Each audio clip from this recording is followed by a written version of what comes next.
So we're back, and it's the 10th day of Christmas. Who are the 10 going to be? What are the 10 going to be? Well, on the 10th day of Christmas, the Beatles gave to me 10 different names for their group. Can you imagine that? So, of course, they start out as the Quarrymen.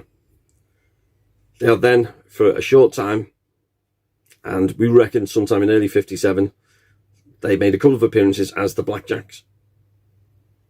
That did not last long, and they reverted to the Quarrymen. Then you get in JAPAGE 3. This is one of the things that Mark Lewison discovered when he was doing his research for Tune In. This was really one appearance, they reckon, 2nd of March 1959 as JAPAGE 3. Because by then, they're down to just John, Paul and George. All those other Quarrymen had left. The last remaining member, Colin Hanton, had gone. After this, the group splits up. There's nothing else to do. George goes and joins the Les Stewart Quartet, and we get the story of the Casbah. So that's it. After they get thrown out of the Casbah, the argument with Mona, that is the end of the Quarrymen name. So after that, they use the name Johnny and the Moondogs. And again, this is just John, Paul and George. And this was sometime between the 26th and the 31st of October 1959. Appearances in Manchester at a competition. So they'd done well at the auditions which were held at the Liverpool Empire. They qualified for the next round, which was over at the Hippodrome in Manchester. And again, they do well. But the final results are going to come in at the end of the night. But that's after their last train to Liverpool has left. So they couldn't stay. So that's it. John, Paul and George had to leave the competition, go and get the last train back to Liverpool.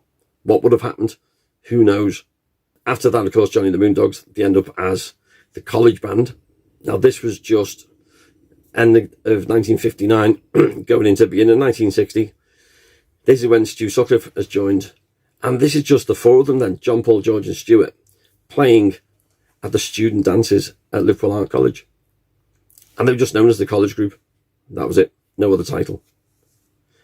When they get their drummer, of course, they become, well, the Beatles. But in that first letter that we've seen, and on the autographs, we've seen it spelt Beatals. Those autographs come from the Scotland tour in May 1960. Well, we've got the Silver Beatles, as we mentioned yesterday, when they do that audition for Larry Parnes, and the different spellings of Silver Beatles, EE or EA. And then, of course, they're advertised once as the Silver Beats. But that's for a gig they didn't turn up to do. On that tour of Scotland, they're just known as Johnny Gentle and his group. So even though in the autographs they're saying Beatles, they were actually just billed as Johnny Gentle and his group.